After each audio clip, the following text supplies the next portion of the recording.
بسم اللہ الرحمن الرحیم۔ ایک شخص جناب سیدنا امیر المؤمنین فاروق اعظم رضی اللہ تعالیٰ عنہ کی بارگاہ میں اپنی بیوی کی شکایت لے کے حاضر ہوا۔ جب آپ کے دروازے پہ پہنچا تو ان کی زوجہ حضرت ام کلثوم رضی اللہ تعالیٰ عنہ غصے کی حالت میں جناب سیدنا عمر فاروق رضی اللہ تعالیٰ عنہ سے بلند آواز سے گفتگو کر رہی تھی۔ جب اس شخص نے یہ سارا ماجرا دیکھا تو یہ کہتے ہوئے واپس لوٹ گیا کہ میں تو اپنی بیوی کی شکایت کرنے آیا تھا، لیکن یہاں تو خود جناب سیدنا امیر المؤمنین بھی اسی مسئلہ سے دوچار ہیں۔ بعد میں جناب سیدنا عمر فاروق رضی اللہ تعالیٰ کو پتہ چلا کہ مجھ سے ملنے کوئی شخص آیا تھا، تو آپ نے اس شخص کو پیغام بھجوایا کہ تم مجھ سے ملنے آئے تھے لیکن مجھ سے ملے بغیر تم واپس چلے گئے ہو، واپس آؤ اور مجھے اپنی بات بتاؤ کہ کس لیے تم میرے پاس آئے تھے۔ وہ واپس آیا، اس نے کہا کہ حضور میں تو آپ کی بارگاہ میں اپنی بیوی کی شکایت لے کے آیا تھا، مگر جب آپ کے دروازے پہ پہنچا تو آپ کی زوجہ آپ سے گفتگو کر رہی تھی جو کہ تلخ لہجہ اختیار کیے ہوئے تھی، تو میں نے یہ سنا اور میں واپس لوٹ گیا۔ آپ رضی اللہ تعالیٰ عنہ جناب سیدنا عمر فاروق رضی اللہ تعالیٰ عنہ آپ نے فرمایا کہ میری بیوی کے مجھ پہ چند حقوق ہیں جن کی بنا پہ میں ہمیشہ اپنی بیوی سے درگزر کرتا ہوں۔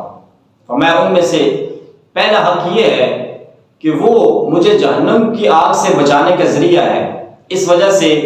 میرا دل کبھی بھی حرام کی خواہش نہیں کرتا اور میرا دل حرام سے بچا رہتا ہے۔ جب میں گھر سے باہر نکلتا ہوں تو میری بیوی میرے مال کی، میرے گھر کی حفاظت کرتی ہے، میری بیوی میرے کپڑے دھوتی ہے، میری بیوی میرے بچوں کی پرورش کرتی ہے اور میرے گھر کو صاف کرتی ہے، میرے لیے کھانا بناتی ہے اور دیگر چیزیں بھی جناب سیدنا عمر فاروق رضی اللہ تعالیٰ عنہ آپ نے بیان فرمائی۔ یہ سن کے وہ شخص بے ساختہ بول اٹھا کہ یہ تمام فائدے تو مجھے بھی اپنی بیوی سے حاصل ہیں، مگر افسوس میں نے اس کی ان خدمات اور احسانات کو مد نظر رکھتے ہوئے کبھی اس کی کوتاہیوں سے درگزر نہیں کیا۔ آج کے بعد میں بھی اس کے ان احسانات کو یاد رکھوں گا اور ہمیشہ درگزر سے کام لوں گا۔ اللہ عز و جل نے مردوں اور عورتوں کو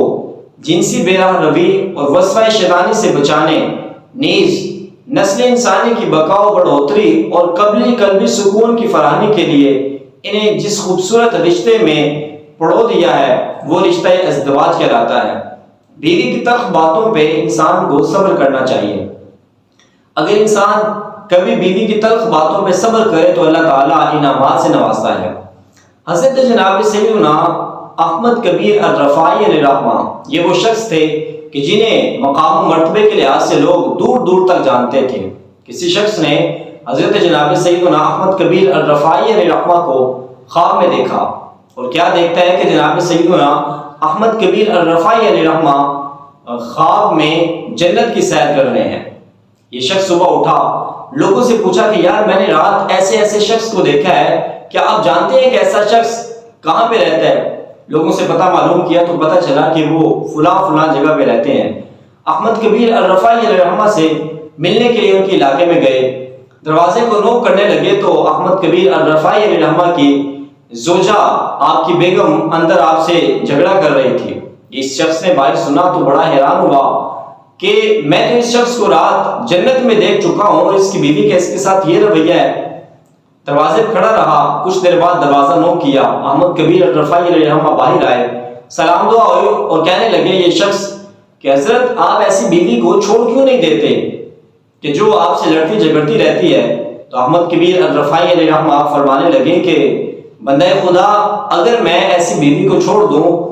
اور اپنی اس بیوی کی تلخ باتوں پہ صبر نہ کروں تو تم مجھے دوبارہ کبھی جنت میں نہ دیکھ سکو۔ اس بات سے ہمیں معلوم ہوا کہ اگر انسان اپنی بیوی کی تلخ باتوں پہ صبر کرتا ہے اور کبھی کبھی جب وہ غصے کی حالت میں ہوتی ہے تب درگزر کرنے کی کوشش کرتا ہے تو اللہ تعالیٰ اس سے بھی درجات کو بلند فرماتا ہے اور اس سے بھی انسان کے گناہوں کی مغفرت فرماتا ہے۔ اللہ تعالیٰ ہمیں اپنی ازواج کے ساتھ حسن سلوک کرنے اور ہمیشہ درگزر کرنے کا معاملہ اختیار فرمانے کی توفیق نصیب فرمائے۔